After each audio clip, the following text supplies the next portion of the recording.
시간 됐죠? 시작하겠습니다. 대부분은 다 전학기 때 뵀던 분들이네요.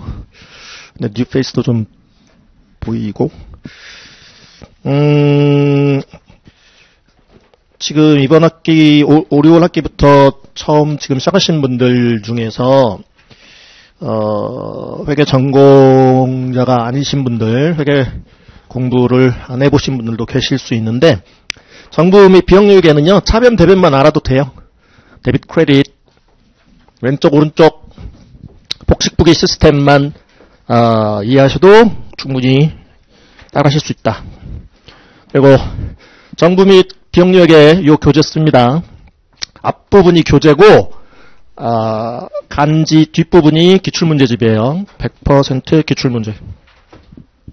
그래서 이론 진행하면서 이론 정리해나가면서 기출문제를 푸는 방식으로 진행이 되겠습니다. 자, 테이블 오브 컨텐츠부터 한번 봐보시죠. 3페이지 교재.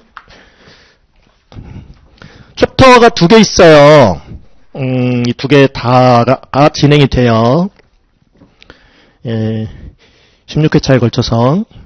챕터 1이 Governmental Accounting 정부회계 부분입니다. 챕터 2 아래쪽 Not-for-Profit Accounting 비영리회계 부분입니다. 관련 시험 과목이요. FAR하고 BAR이 있습니다. Financial Accounting and Reporting이라는 FAR 과목의 출제 대상은요. 챕터 1 쪽에 주로 4절, 7절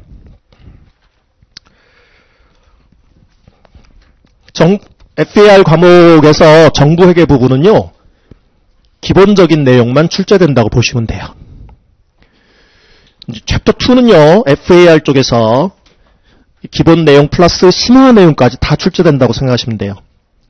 FAR 과목은 필수 과목이지 않습니까? 필수적으로 응시를 하셔야 되는 과목인데 정부회계 쪽은 기본 내용만, 비영리회계 쪽은 기본 내용 플러스 심화 내용까지도 그렇게 출제된다. 선택 과목 중 BAR, Business Analysis and Reporting을 선택하시는 분들은 챕터 1 정부회계만 출제되고요. BAR 과목에서는 정부회계 내용 기본 플러스 심화까지도 출제된다 생각하시면 돼요. BAR 쪽에서는 챕터 2 비영리회계가 출제되지 않는다라고 보시면 되겠습니다. 그래서 지금 목차 보신다고 해도 용어가 낯설 수 있고요. 초반에는 주로 이론 정리, 개념 정리 위주로 진행이 돼요. 그래서 회계가 처음이신 분들도 점점 이제 익숙해지면서 좀 익숙해질 만한 시점에 가서 이 회계 처리 부분을 보시게 된다라고 생각을 하시면 돼요. 학교 다니실 때 이 정부 및 비영리 회계 공부를 해보신 분들도 간혹 계시는데요. 근데 안 해보신 분들이 대부분이에요. 그러니까 처음 접하는 과목인 거죠. 정부 회계 및 비영리 회계 쪽이. 그래서 아무리 회계 공부를 하셨던 분들이라 할지라도 익숙지 않을 수 있어요. 초반에. 그래서 한 4회차 정도까지는 정말 재미없는 과목이다라고 이렇게 생각하실 수 있는데 근데 이 정부 및 비영리 회계가 굉장히 또 효자 과목입니다. 합격하시는데 도움을 많이 주는 과목이에요. 그래서 남들 맞는 것만 같이 맞춰주면 돼요. 뭐 어차피 이제 일정 그 점수 이상만 되면 합격들을 다 하시기 때문에 남들 맞는 수준만 똑같이 맞추자! 이렇게 생각하시면 되겠고, 정부 및 비영리회계는 한번 정리를 해놓으면요. 문제가 쉽게 이렇게 쉽다라고 느끼실 거예요. 문제가 쉬워 보여요. 그래서 좀 인내심을 가지고 잘 정리를 끝까지 해보시자고요. 이거 안 하고 가시면 떨어져요. 정부 및 비영리회계 안 하고 가시면 특히 비영리회계 FAR 과목은 안 하시면 합격하시기 힘들다. 그러니까 반드시 정리를 하고 가셔야 되는 과목입니다. 그렇고요. 어느 날 이제 딱 특정 시점이 되면 이제 익숙해지실 거다라고 생각을 하시고 정부 회계에 들어가 볼까요? 자, 5페이지 Chapter 1 Governmental Accounting. 우리가 조직을 좀 분류를 할 때 영리 목적의 비즈니스 오가니제이션, 그 다음에 정부 조직, governmental organization, 정부기관, 정부조직, 그 다음에 비영리 조직, 비영리 단체들, non-profit organization이라고 또 부르고요. not-for-profit organization이라고도 부르는데, 이게 이제 정부로부터 뭐 보조금 같은 거 받고 뭐 이렇게 운영되어지는 이 퍼블릭 섹터 쪽의 governmental, 그러니까 NPO들, 퍼블릭 NPO라고도 하고, governmental NPO라고도 하고, 재정 지원을 받아요. 정부로부터. 그게 이제 줄여서 우리가 퍼블릭 non-profit organization 이렇게 좀 분류를 할게요. 근데 이제 정부로부터 재정 지원 안 받는 비영리 단체도 있을 수 있겠죠. 정부의 재정 지원 없이 인디펜던트하게 운영되어지는 그러한 비영리 단체도 있을 수 있고요. 걔네들은 이제 프라이빗 섹터에 있는 프라이빗 NPO다라고 불러요. Private Non-Profit Organization.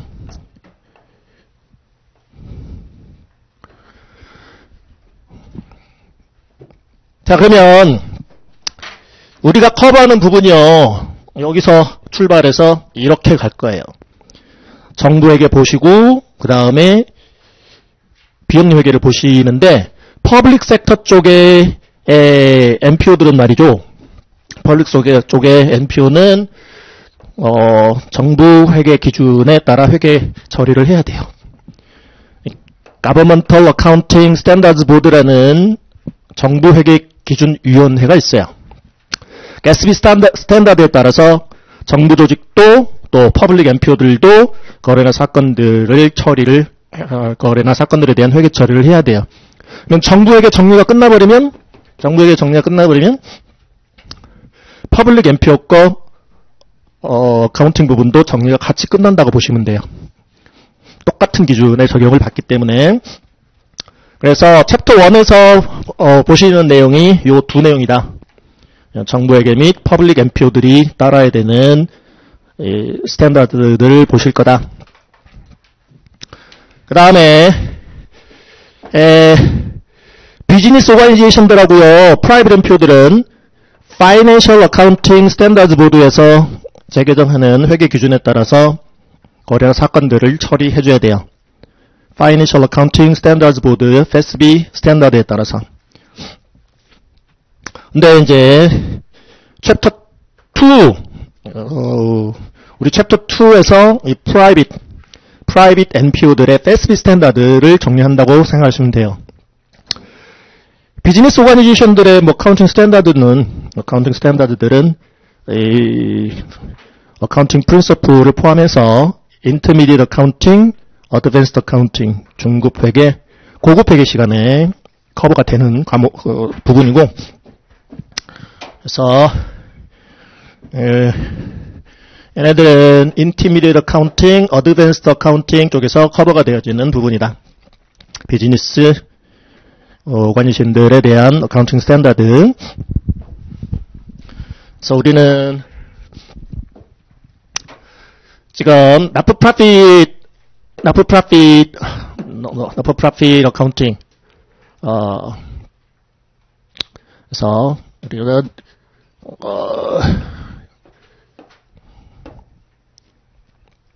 not-for-profit 쪽은 프라이빗 NPO 쪽 거는 챕터 2에서 커버한다. 그 다음에 얘는 이제 챕터 1에서 governmental accounting 부분을 커버를 한다라고 생각을 하시면 되겠다. 그래서 챕터 1에서 이 부분 정리하면서 자연스럽게 이 부분까지 정리 끝나고 챕터 2 들어가서 이 프라이빗 NPO에 대한 회계 기준을 중점적으로 정리한다라고 생각을 하시면 되겠습니다. 자, 정부 조직은요, 아시다시피 미국은 Federal Government, State Government, Local Government로 구분해서 해볼 수 있죠. 연방정부, 주정부, 지방정부 이렇게. 근데 정부 회계 쪽에서 이 출제되어지는 대상은요, 연방정부 회계가 아니라 지방정부 회계. 이쪽은 출제 범위가 아니에요. 출제 범위는 이 부분이 출제 범위예요. 지방정부들이 따라야 되는 회계 기준.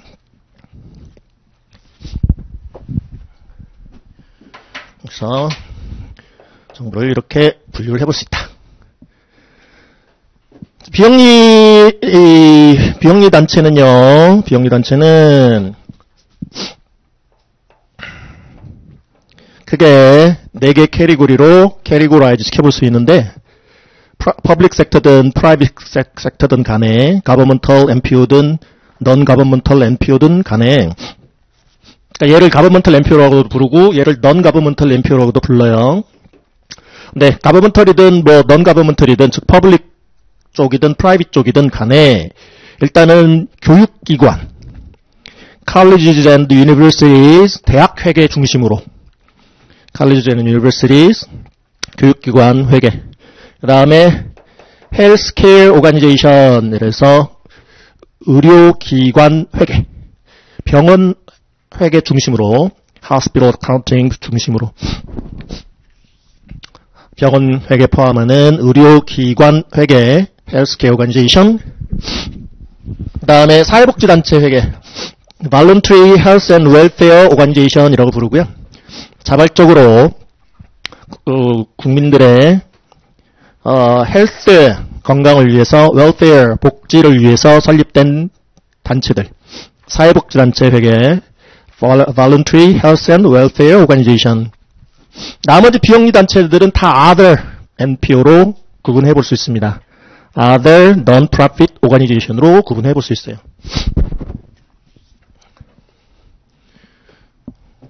그래서 우리는 지금 챕터 2에서 정리하는 부분이 private NPO들이 따라야 되는, 즉 non-governmental NPO들이 따라야 되는 FASB 스탠다드 중심으로 정리한다 했고요. FASB 스탠다드 이쪽 얘네들 다 NPO 4가지 캐리고리에 속하는 이들이 따라야 되는 FASB 스탠다드 중심으로 챕터 2에서 정리가 이루어진다고 생각하시면 돼요. 자, 근데 3페이지 목차를 다시 한번 봐보시면 정부회계 쪽이 분량이 상대적으로 많죠, 비영리회계 쪽보다. 근데 정부회계 쪽에서 잘 정리를 해놓으면요, 비영리회계 정리하는 게 굉장히 쉬워져요. 그래서 상대적으로 지금 내용이 분량이 정부회계에 비해서 비영리회계 쪽이 적어 보인다, 그렇게 생각하시면 돼요. 자, 그러면 우리 이제 정부회계 쪽부터 FASB 스탠다드부터 이제 들어갈 거예요. 7페이지 펴볼게요.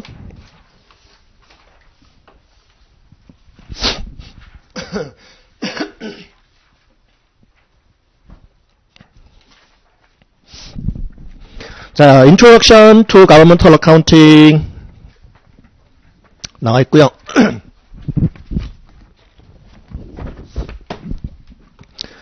자, 미국의 정부 회계 기준은 말씀드렸듯이 Federal Government에게 적용되어지는 회계 기준, 그리고 State and Local Government들에게 적용되어지는 회계 기준으로 분류할 수 있고요. CPA 시험 대상은 State and Local Government들에게 적용되어지는 회계 기준이더라라는 거죠. 이거 정리한다고요. 그래서 이 지금 jurisdiction별로 authoritative gap, standard setting body들이 나와 있어요. 회계 처음이신 분들, 뭐 아무리 처음이신 분들이라 할지라도 회계 원리는 어느 정도 들으셨을 거고, 갭이 밑에 generally accepted accounting principles를 의미한다라는 것 정도는 아시겠죠? 일반적으로 인정되어지는 회계 원칙. 줄여서 갭이라 하고요. 그래서 회계 기준을 제정하는 기구, 연방정부가 따라야 되는 회계 기준은 Federal Accounting Standards Advisory Board라는 곳에서. 근데 이거는 우리의 출제 범위가 아니다. 우리가 정리해야 될 대상이 아니다. State and Local Governments들이 따라야 되는 GASRI Standards, Governmental Accounting Standards Board, 정부회계기준위원회가 재개정하는 회계 기준을 여러분들은 정리를 하셔야 됩니다. 자, 그래서 회계 기준을 본격적으로 정리하기에 앞서서 좀 이런 내용을 정리를 하고 가야 돼요.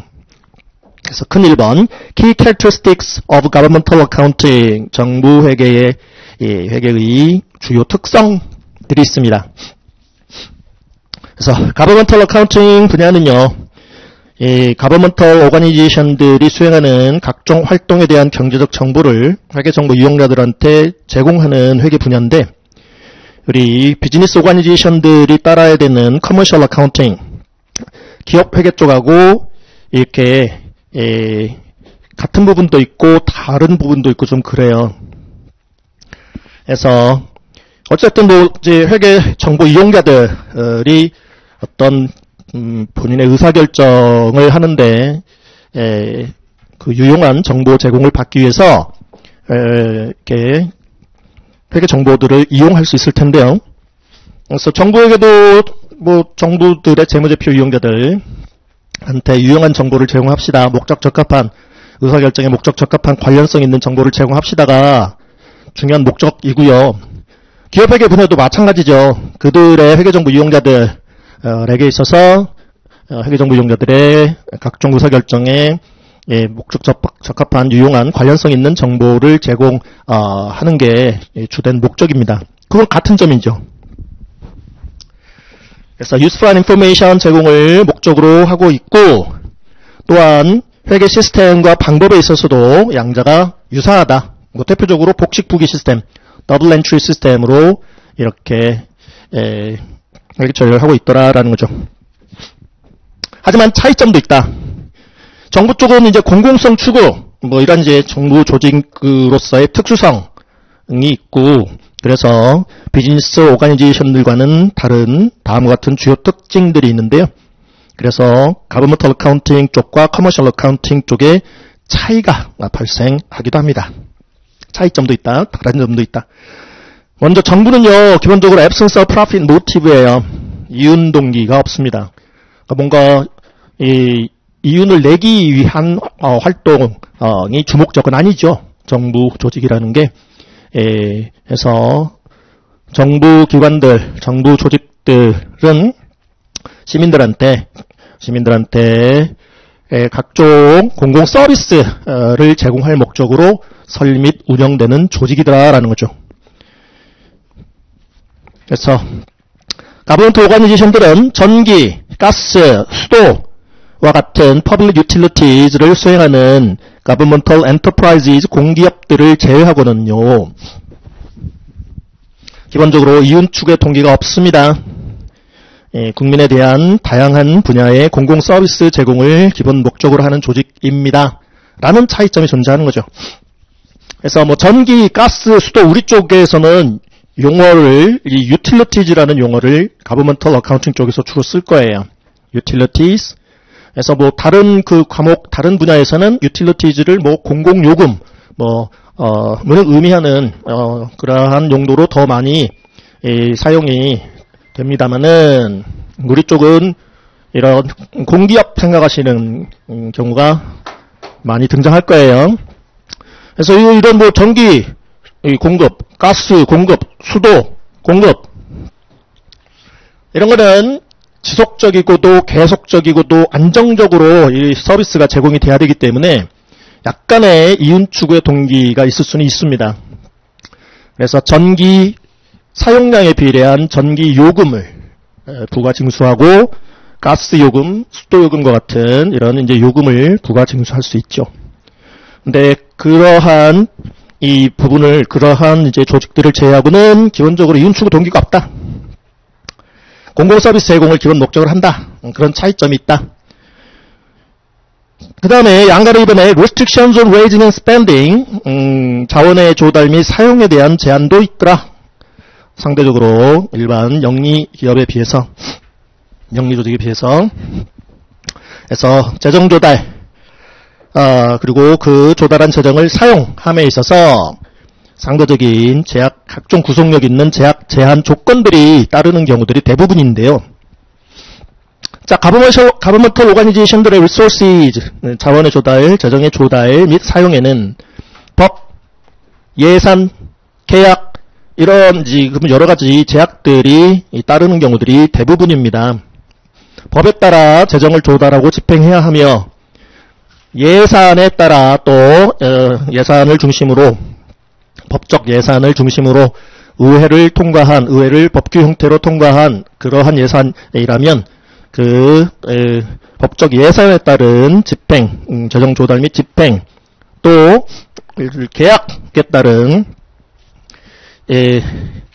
여러 그러한 어떤 지금 제약 같은 게 따르는 게 일반적이다. 그래서 일반 영리 조직들은요, 비즈니스 오가니제이션들은 이윤 추구 목적을 위해서는 비교적 자유롭게 그들의 자원들을 사용할 수 있지만, 가버먼털 오가니제이션은 합리적이고 계획적인 자원의 조달, 또 효율적인 사용, 그리고 관리를 위해서 다음과 같이 법과 예산 등에 의한 엄격한 통제를 받게 됩니다. 다음 페이지 보시면요, 법 규정에 따른 세금의 부과, 징수 및 사용. 그래서 정부 조직은 기본적으로 영리 조직이 아니더라. 근데 이제 정부가 각종 이 공공 서비스 제공이라는 각종 기능 및 또 사업들을, 프로그램들을 수행하기 위해서는 자원이 필요하다, 재정이 필요하다. 그러면은 지금 그 재정들을 어떠한 원천들로부터 어떻게 조달을 할 것인가? 주로 세수, 세금 수입에서 법에 따라서 세금을 부과하고 또 징수하고 또 사용도 해야 된다는 그러한 제약도 있고요. 세금 부과 징수 함부로 못하겠죠. 자, 그 다음에 의회 승인을 받은 예산 한도 내에서 집행을 해야 된다. 원칙. 그래서 반드시 법적 예산을 채택해야 되는 그러한 펀드들을 곧 보시게 될 건데요. 그래서 의회에서 말씀드린 대로 법규 형태로 예산이 통과된단 말이죠. 행정부가 예산을 편성을 해서 지금 의회에 제출하고 의회에서 각종 심사 또 조정 과정을 거친 뒤 의회의 승인이 난, 의회를 통과한 예산에 따라서 행정부는 예산 조달하고 집행하고 해야 하라는 얘기죠. 함부로 못 쓰는 거죠. 그러니까 예산, 법적 예산, 법규 형태로 통과한 예산 집행 행위는 결국은 법 집행 행위가 돼버리거든요. 그래서 함부로 예산을 사용할 수 없습니다. 함부로 예산을 집행할 수 없다. 또 상위 정부의 보조금 지급 조건에 따른 사용. 상위 정부가 이 지방 정부들한테 뭐 연방 정부든 주정부든 각종 뭐 지방 정부들한테 각종 뭐 보조금 또 교부금, 할당금 뭐 이런 것들을 지원할 수 있습니다. 그러면은 알아서 쓰세요 하는 그런 이제 재정도 있을 수 있지만 꼭 이 용도대로만 쓰세요라는 경우들도 상당히 많습니다.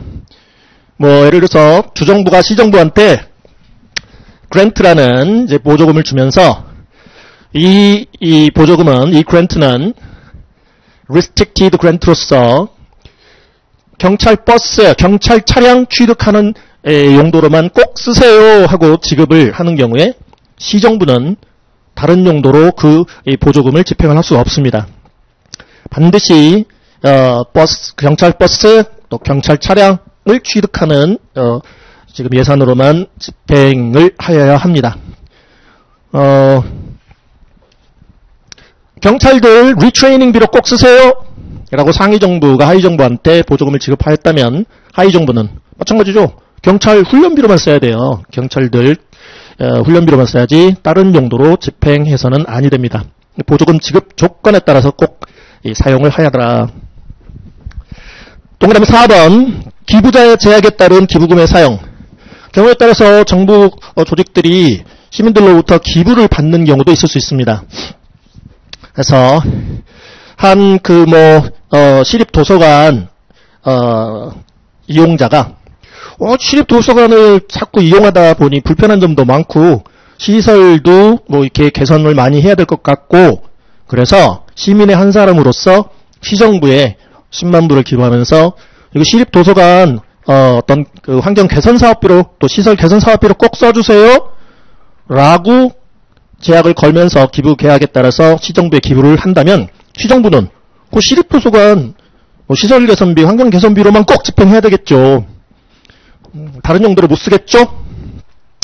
그래서 이렇게 이제 재정을 어떤 이윤 추구 활동 내지는 사업을 통해서 이 지금 재정을 조달하는 게 대부분 아니기 때문에 이렇게 각종 이 재정의 조달 원천별로 소스별로 각종 구속력 있는 제약 제한 조건들이 따르는 게 대부분이다.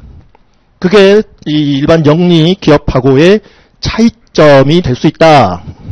차이점일 수 있다. 자, 그 다음에요. 이거 다 보여줘야 돼요. 재무보고를 통해서, 파이낸셜 리포팅을 통해서 다 데몬스트레이션 해줘야 돼요. 리포팅을 해줘야 돼. 우리 법규에 따라서 세금 부가징수 사용했거든요. 의회 승인받은 예산 한도 내에서 지금 예산 집행했거든요. 상위정부 보조금 지급 조건에 따라서 사용했거든요. 기부자의 제약에 따른 기부금 사용했거든요. 라는 것을 증명해 보일 수 있어야 돼요. 파이낸셜 리포팅을 통해서, 재무보고를 통해서. 각종 컴플라이언스도 평가할 수 있게, 준수 여부를 평가할 수 있게끔 또 파이낸셜 리포팅을 해줘야 된다라는 특징도 가지고 있습니다. 다음, emphasis on public accountability, 공공 책임성이라는 것을 굉장히 강조하겠습니다.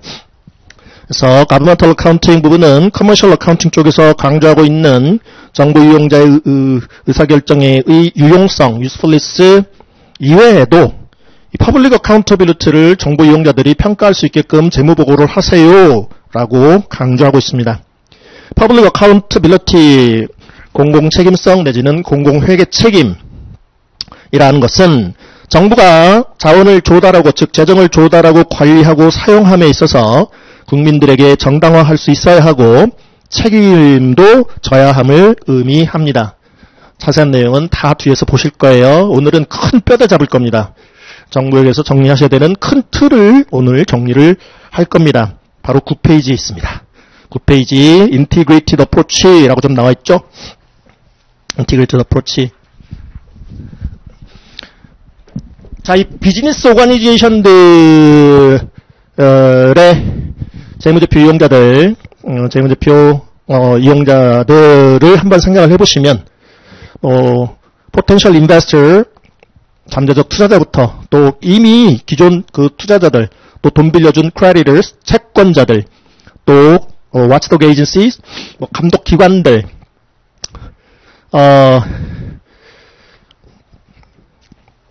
이들이 이제 주된 재무제표 이용자라면 정부 쪽의 재무제표 이용자들은 아주 다양할 수 있습니다.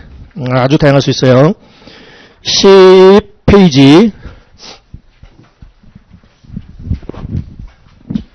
10페이지를 봐보시면 Objectives of Financial Reporting, 재무보고의 목적들 나와 있고요. 정부의 재무정보 이용자들로는 taxpayers, 납세자들, 내가 낸 세금을 예산 낭비 없이 제대로 잘 효율적이고 효과적으로 집행하였을까 관심 가질 수 있겠죠. 그렇게 해서 재무제표 한번 보는 거예요. Voters, 유권자들. 지금 이 정부를 계속 지지할까 말까를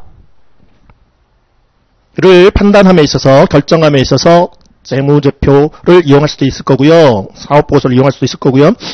그래서 citizens, 시민들, legislative and oversight bodies, taxpayer나 voter들과 같은 citizen들 뿐만 아니라 입법기관, 그 다음에 감독기관, 그래서 의회, 우리가 통과시켜준 예산대로 예산 낭비 없이 집행을 잘 했을까? 재무보고서 보는 거죠. 재무제표 보는 거죠. 감독기관, 감독을 목적으로. 그리고 그 이외에도 investors, 투자자들, and creditors, 돈 빌려준 채권자들, 그러니까 채권을 사준 자들, 본드 홀더들 같은 자들, 정부기관이 발행한 각종 국공채를 매입한 뭐 그런 이제 채권자들. 이렇듯 정부는 파이낸셜 리포팅을 통해서 다양한 정부 이용자들의 economic decision, social decision, political decision 에 있어서 유용한 목적 적합한 관련성 있는 정보를 제공해줘야 합니다. 경제적 이 지금 정부가 발행한 이 채권에 투자를 할까 말까? social decision. 이거 집회를 해야 될까 말아야 될까? political decision. 지지할까 바꿀까? 이렇듯 정부의 재무제표 이용자들은 기업의 재무제표 이용자들에 비해서 훨씬 다양합니다. 그렇기 때문에 이들의 각자의 그러니까 정부 이용자들의 의사결정에 목적 적합한 관련성 있는 유용한 정보를 제공하려면 힘들어요. 어렵습니다. 그래서 고안해낸 게 9페이지 Integrated Approach라는 접근 방법을 통해서 재무보고를 하세요라고 하고 있어요. 통합적 접근 방법. 일단 재무보고를 정보 이용자들한테 앞으로 정보를 이용하는 자들한테 재무보고를 함에 있어서 가장 패러마운트한 objective로 돌아라는 부분이 public accountability를 평가할 수 있게끔 해줘라라는 거예요. 재무보고를 통해서 정부 이용자들이 공공회계 책임을 평가할 수 있게끔 재무보고를 하세요. 그걸 최고의 목적으로 보고 목적에 최고의 목적으로 두고 재무보고를 하세요. 그리고 오른쪽에 컴포넌트 보이시죠? 9페이지 퍼블릭 어카운터빌리티 하나의 요소로서 인터페어 에쿼티라는 것도 평가할 수 있게끔 해주세요. 재무보고서를 통해서 기관 간의 형평성이라고 부르고요. 기관 간의 형평성도 평가할 수 있게 해주세요. 가장 단순하게 말씀드리면 지금 보고 대상인 회계 연도가 있을 거 아니겠어요? 그 회계 연도에 각종 공공 서비스 제공을 하였다면 공공 서비스 제공에 따른 재정 지출이 있었을 거 아니에요? 그잖아요? 그래서 이 회계 연도에 시민들이 이 공공 서비스 혜택을 받았을 거 아니겠습니까? 그런데 이 재정 지출을 커버할 수 있을 만큼 재정 조달을 하였나 못하였나? 한마디로 간단하게 단순하게 세출을 이 회계연도 세출을 재정 지출을 세입 갖고 커버를 했나 못했나와 관련된 개념이 기간 간 형평성이에요. 서비스 제공은 이미 이루어져 버렸어요. 이 회계연도에 그 시민들이 해당 서비스 제공은 받아버렸어요. 그런데 이 공공 서비스 제공을 위한 지출을 재정 지출을 세출을 세입 갖고 만약에 커버했으면 즉 재정 흑자가 났으면 문제가 없는데요. 재정 적자가 났으면 세출을 세입 갖고 커버 못했어요. 재정 적자 났어요. 근데 공공 서비스는 이미 제공이 돼버렸어요. 이 해에. 그러면은 그 재정 적자에 대한 부담은 누가 지게 될까요? 미래 시민들이 져야 되겠죠. 미래 시민들한테 전가되지 않겠어요? 해당 버든이? 그래서 시민들 입장에서 이 관심 가질 수 있죠. 공공 서비스 제공은 이 해에 뭐 시민들이 다 제공 받아놓고는 왜 미래 납세자인 우리가 그 세부담을 더 져야 되는 거지? 그걸 평가할 수 있게끔 해줘야 되지 않겠어요? 그게 인터페어 에쿼티 개념이에요. 당의 요 해에 세출을 세입 갖고 커버했냐 못했냐와 관련된 개념이에요. 커버했으면 미래 납세자들한테 부담이 전가되지 않을 것이요. 커버를 못했으면 미래 납세자들한테 부담이 전가가 될 것입니다. 이게 기간간의 형평성 개념이에요. 물론 이제 나라 경제 상황이랄지 전반적인 여러 가지 이제 상황에 비춰서 어느 해는 적자 예산을 편성하기도 합니다. 그래서 써야 될 곳은 많고 재정 조달의 원천에는 한계가 있고 뭐 어떡해요? 할 수 없잖아요.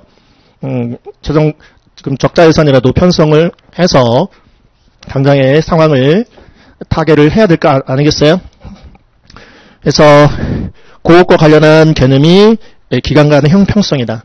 그래서 이 재무정보 이용자들로 하여금 기간 간의 형평성도 반드시 평가할 수 있게끔 해줘야 됩니다. 그러기 위해서 기본적으로 5개 항목을 애뉴얼 리포트 안에다가 반드시 담아라. 중간에 베이직 파이낸셜 스테이트먼트라는 거 보시죠. 9페이지 위쪽 MD&A 바로 밑에 기본 재무제표라는 거 보시죠.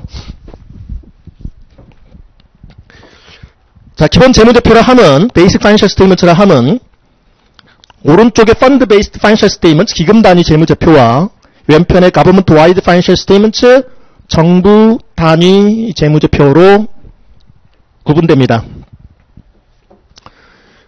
근데 펀드 베이스드 파이낸셜 스테이트먼트를 따라서 오른쪽으로 쭉쭉쭉 선 따라 내려와 보면요. 밸런스 시트 스테이트먼트 오브 S가 은행한 스테이트먼트예요. 표 스테이트먼트 오브 레비뉴즈, expenditures and changes in fund balances. 또 아래쪽으로 조금만 더 내려와 보면 스테이트먼트 오브 net position, 스테이트먼트 오브 revenues, expenses and changes in net position, 스테이트먼트 오브 cash flows. 표 제목도 독특하죠. 표제가 뭐 밸런스 시트 같으면 모르겠지만 나머지 표 제목들이 표제들이 아주 독특합니다. 스테이트먼트 오브 캐시 플로우즈도 뭐 다 아시겠지만 나머지 표 제목들 또 아래쪽으로 내려보면 스테이트먼트 오브 fiduciary net position, 스테이트먼트 오브 changes in fiduciary net position 이게 기금 단위 재무제표들이고요. 총 7개의 표로 구성되어 있어요. 2개, 3개, 2개, 합이 7개. 정부 단위 재무제표 쪽 왼편으로 가보면요. 가버먼트 와이드 파이낸셜 스테이트먼트 선 따라 쭉 내려보면 표 2개. 가버먼트 와이드 쪽은 정부 단위 쪽은 표 2개. BS 그린 스테이트먼트 오브 넷 포지션 순자산 보고서랑 스테이트먼트 오브 액티비티즈 활동 보고서. 스테이트먼트 오브 넷 포지션은 BS급, 스테이트먼트 오브 액티비티즈는 IS급이라고 생각하시면 돼요. 일반 기업들의 표들 중에서 재무상태표급 또 손익계산서급 하나씩은 다 공표해줘야 됩니다. 오른쪽 기금단위 재무제표도 첫 번째 표들이 다 이 재무상태표급이에요. BS, 밸런스시트. 두 번째 표들이 다 IS급이에요. 기업 재무제표라면 손익계산서급이라고 생각하시면 돼요. 인컴 스테이트먼트급. 근데 이제 다 오른쪽도 두 개씩은 다 BS급, IS급인데요. 그 현금 흐름표 하나가 이제 더 들어가는 소위 기금 구은이 있어요. 자, 다시 위로 올라가서 이렇듯 표 개수가 총 9개예요. 총 9개. 그러니까 정부 이용자들의 필요성 때문에 정부 이용자들이 의사결정을 함에 있어서 이러이러한 필요성이 있을 거야. 그러니 그 필요성에 충족이 되기 위한 필요를 충족시켜주기 위한 표들을 만들어서 공개 발표해 줘야 돼. 근데 다양한 유저들이 있어서 그들의 의사결정에 유용한 정보를 제공하려니 표 개수가 이렇게 많아졌고 디테일한 내용은 펀드 베이스드 파이낸셜 스테이트먼트 기금 단위 재무제표라는 것을 통해서 7개의 표를 통해서 공표하게 되고요. 전반적인 어떤 오버뷰 내용은 가버먼트 와이드 파이낸셜 스테이트먼트라는 2개의 표를 통해서 공표를 하게 돼요. 그럼 이제 정부 이용자들이 알아서 본인 의사결정에 필요한 정보들을 각 표에서 찾아보겠죠. 그래서 양대 재무제표를 작성 공시를 하도록 하고 있어요. 기업과는 달리 펀드 베이스드 파이낸셜 스테이트먼트, 가버먼트 와이드 파이낸셜 스테이트먼트. 위로 올라가서 기본 재무제표 안에는요. 이 양대 재무제표뿐만 아니라 양대 재무제표를 통해서 공표되는 그 수치들, 숫자들, 그 금액들에 대한 유저들의 파이낸셜 스테이트먼트 유저들의 언더스탠더빌리티를 높여주기 위해서 표 뒤에는 반드시 모든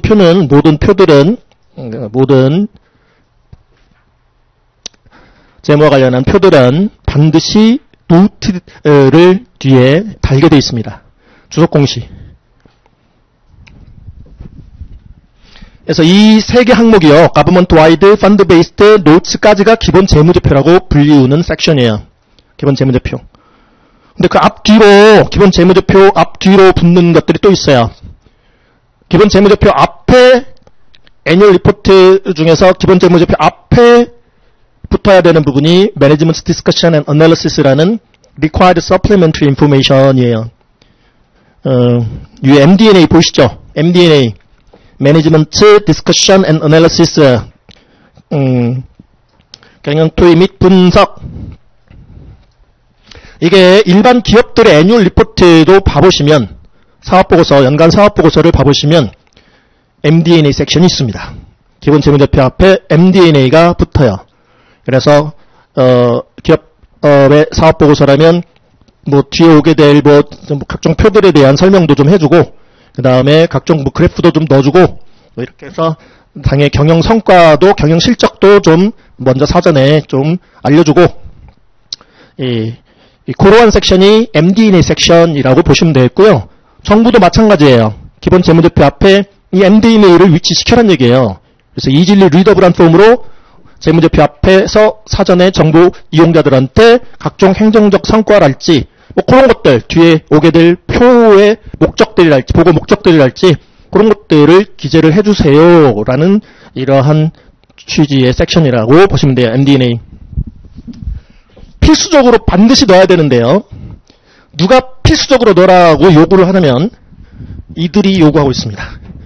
GASB에서 Governmental Accounting Standards Board에서 애뉴얼 리포트 안에다가 기본 재무제표 앞에 반드시 필수적으로 MD&A 섹션을 넣어서 발표해 주세요. 그래서 GASB가 require하는 부속 정보라 해서 기본 재무제표 이외의 부속 정보라 해서 필수 부속 정보라고 불러요. Required Supplementary Information이라고 불러요. 그래서 MD&A가 Required Supplementary Information 중에 한 섹션인데 순서상 기본 재무제표의 앞에 위치시킬 수밖에 없는 필수 부속 정보라고 생각하시면 돼요. 근데 이제 뒤에 붙여야 되는 필수 부속 정보가 또 있어요. 기본 재무제표 뒤에 붙여야 되는. 그래서 노트 뒤 아래쪽으로 보시면 RSI Required Supplementary Information인데 R은 MD&A, MD&A를 제외한 나머지 필수 부속 정보, GASB가 필수적으로 공시하세요라고 요구하는 필수 부속 정보. 얘는 순서상 앞에 붙으면 곤란해요. 뒤에 붙어야 돼. 기본 재무제표 뒤에 붙어야 돼. 나머지 RSI들은. 그래서 기본적으로 이 5개 항목은 반드시 사업보고서 안에, 연차보고서 안에 넣으세요. MD&A, 그 다음에 Government Wide Financial Statements, Fund Based Financial Statements, Note Disclosure, 그 뒤에 RSI, R는 MD&A. 5개 항목은 반드시 넣으세요. 근데요, 애뉴얼 리포트 여러분들이 이제 관심 있으신 뭐 주정부랄지 또 지방정부랄지 홈페이지 들어가 보시면 애뉴얼 리포트 PDF 파일로 아마 다운로드 받아보실 수 있을 거예요. 무료로. 왜냐면 공표해야 되는 거니까, 공시해야 되는 거니까. 그 애뉴얼 리포트를 보시면요. 이 RSI 뒤에도 또 붙어요. 뭐가? Supplementary Information이. 근데 Required까지는 아니야. GASB가 필수적으로 공표하세요라고 요구하는 부속 정보는 아니야. 반드시 공시하세요가 RSI인 거고, Required 되어지는 Supplementary Information이고, 반드시는 아니지만 정보 이용자들한테 좀 필요하겠다라고 판단되어지는 기타 그 밖의 부속 정보들 R을 Supplementary Information이 이 RSI 뒤에 또 붙는 경우들이 일반적이다라고 생각하시면 돼요. 이제 필수 항목까지는 아니니까. 자, 그러면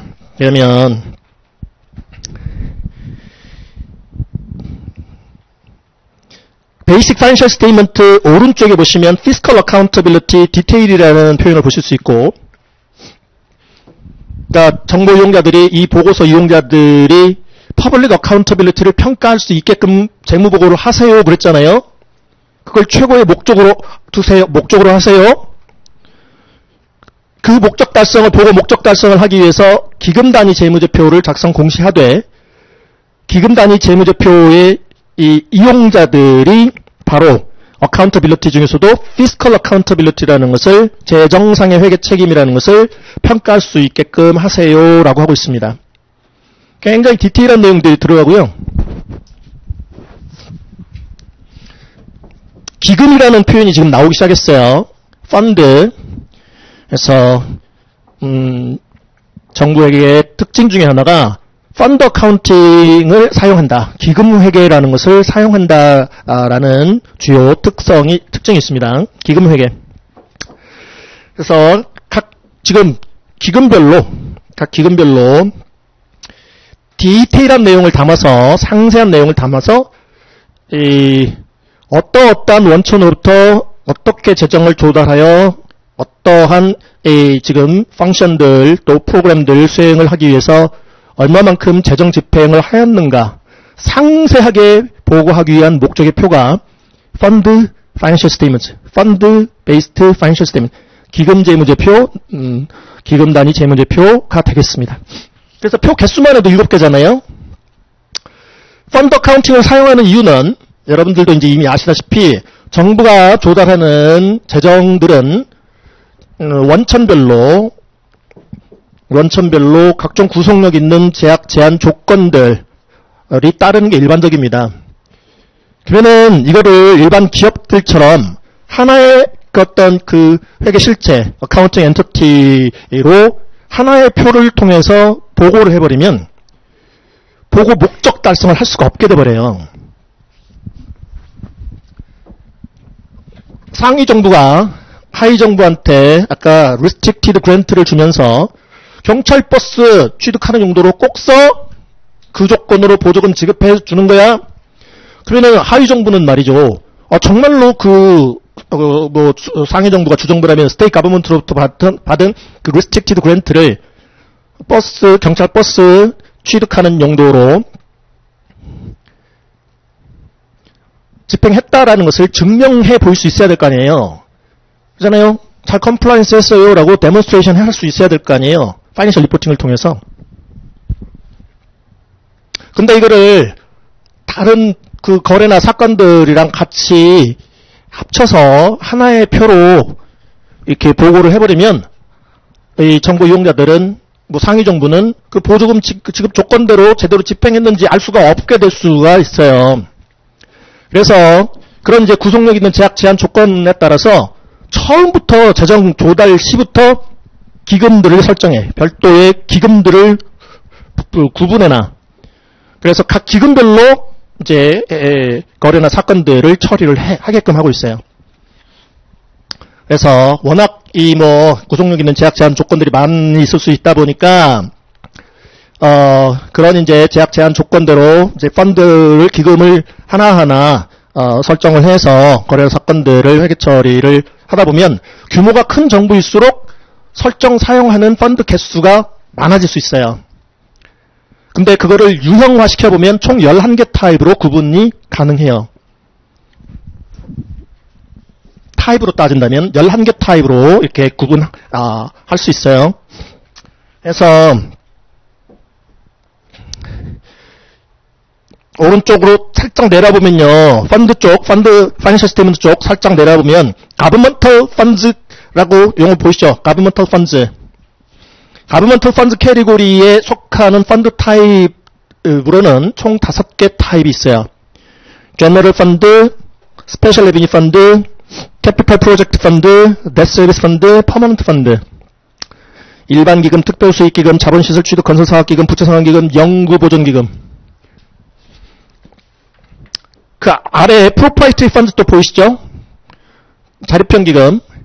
프로프라이터리 펀드 캐리고리에 속하는 펀드 타입은 2개예요. 엔터프라이즈 펀드와 인터널 서비스 펀드. 기업 기금과 내부 서비스 기금이라는 게 있습니다. 밑에 fiduciary 펀드 캐리고리에 속하는 4개 타입의 펀드가 있습니다. 수탁형 기금. 수탁형 기금군. 그래서 펜션 트러스트 펀드. 연금 신탁기금, 공무원 연금 기금이라고 생각하시면 돼요. 그 다음에 인베스트먼트 트러스트 펀드, 투자 신탁기금, 프라이빗 퍼포즈 트러스트 펀드, 사목적 신탁기금, 커스터디얼 펀드, 보관기금. 그래서 정부형 기금에 속하는 펀드 타입 5개, 자립형에 속하는 2개, 수탁형에 속하는 4개, 총 지금 11개죠. 11개. 그래서 총 11개 타입의 펀드들로 분류해 볼 수 있습니다. 그러니까 실제 현실에서 사용하는 펀드 명칭은 다양한 명칭을 부여해서 기금을 사용하고 있는데요. 그거를 타입으로 분류를 해보면 이렇게 총 11개 타입으로 분류할 수 있습니다. 자, 가버먼트 펀드 캐리고리에 속하는 펀드 타입들의 가장 주된 특징은 주로 non-exchange transaction을 처리하는 것입니다. 비교환 거래. 정부가 일방적으로 주거나 일방적으로 받거나. 프로퍼리티 펀드 캐리고리에서 주로 처리하는 거래들은 exchange transaction을 주로 처리한다고 생각하시면 돼요. 교환 거래. 주면 준 만큼 받아. 수탁형은 말 그대로 fiduciary activities를 한다라는 특성들을 가지고 있는데요.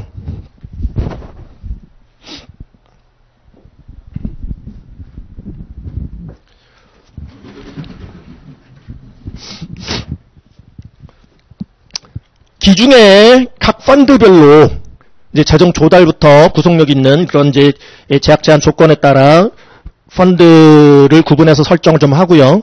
이 재정 조달부터 관리 또 집행까지 각 기금별로 거래나 사건들을 회계처리케 해요.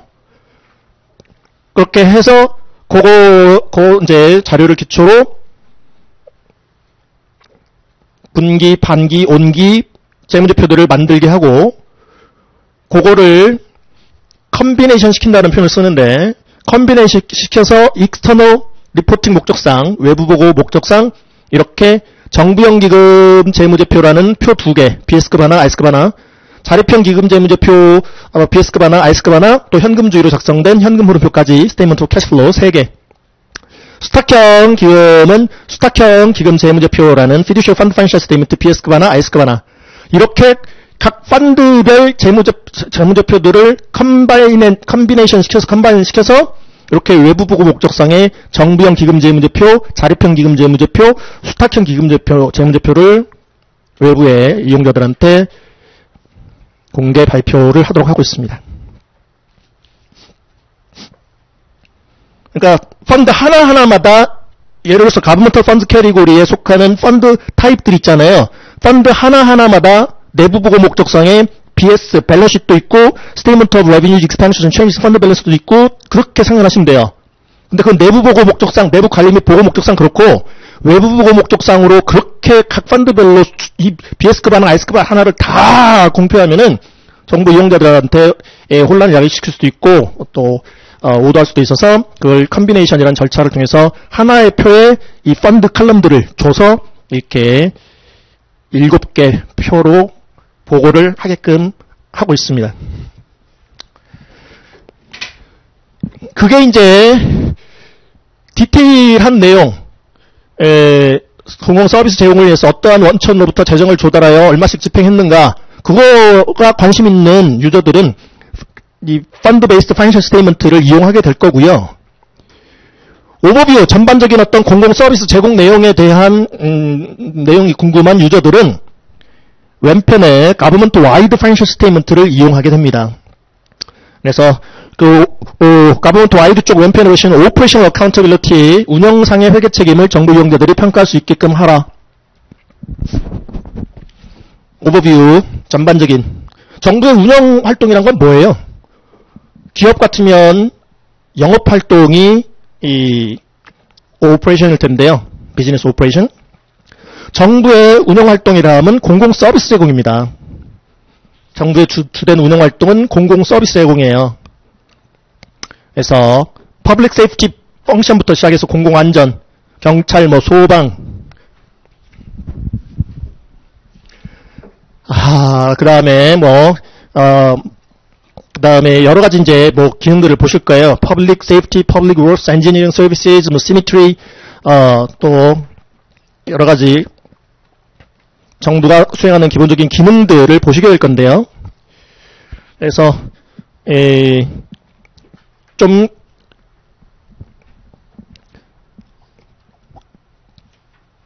디테일한 내용은 펀드 베이스드 파이낸셜 스테이트먼트를 이용하면 되는 거고요. 그러니까 전반적인 어떤 공공 서비스 제공의 내용하고, 그러니까 이 회계연도에 어떠한 서비스들을 제공을 했느냐, 그리고 가까운 지금 장래에도 가까운 미래에도 계속적으로 그 공공 서비스를 제공할 수 있는 능력이 이 보고 정부에게 있느냐, 그런 것들을 평가할 수 있게끔, 소위 오퍼레이셔널 어카운터빌리티를 평가할 수 있게끔 하기 위한 보고 목적의 표가 가버먼트 와이드 파이낸셜 스테이트먼트예요. 정부 단위 재무제표.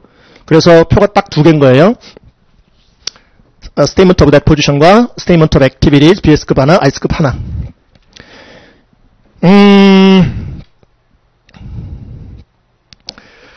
왼편 하단에요. 그러니까 가버먼트 와이드 쪽 하단에 PG, Primary Government 1차 정부 단위, Governmental Activities, 정부형 활동, 비즈니스 사업 Activities, 사업형 활동.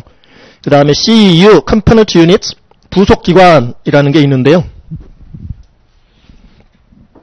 여기는 이제 펀드별로 보고하는 게 아니에요. 가버먼트 와이드 쪽은. 일단은 프라이머리 가버먼트 중심으로 가버먼트 와이드 파이낸셜 스테이트먼트를 통해서 재무보고가 이루어지는데요. 프라이머리 가버먼트가 예를 들어서 시티 가버먼트다, 시정부다. 이 보고 주체가 시티 가버먼트다, 시정부다. 근데요, 시정부가 뭐 예산도 주고 예산 승인해주고 한 이해에 시정부의 부속 기관들이 있을 수 있어요. 컴포넌트 유닛들이 있을 수 있어요. 컴포넌트 유닛의 대표적인 예는 스쿨 디스트릭트, 헬스 디스트릭트 뭐 이런 거예요. 우리나라 따지면 우리 서울시 있고 그 다음에 각 지역별로 교육지원청 있죠. 교육지원청, 교육청 있듯이 미국도 스쿨 디스트릭트라는 게 각 지역별로 있단 말이죠. 교육자치구. 시가 교육 예산을 편성을 해서 그 각 스쿨 디스트릭트별로 교육 예산을 지급을 하였다면 그 스쿨 디스트릭트의 퍼블릭 어카운터빌리티는 누가 져야 되냐면 시 예산 편성 및 승인해준 시정부가 져야 됩니다. 시정부가 프라이머리 가버먼트고 그 프라이머리 가버먼트의 이 재무 보고서 안에 컴포넌트 유닛으로 같이 보고가 이루어져요. 헬스 디스트릭트, 건강자치구, 우리나라 따지면 지역별 보건소 정도 생각하시면 돼요. 그들이 이제 대표적인 컴포넌트 유닛의 예들이에요. 그러면은 잠시 쉬었다가 요 내용을 다시 이 칠판에 판서를 해서 다시 한번 지금 더 이제 이 살을 더 붙여드릴 거고요. 그 이제 큰 틀 안에서 나머지 내용들 하나하나 이제 살을 붙여나가게 될 겁니다. 쉬었다가 진행하겠습니다.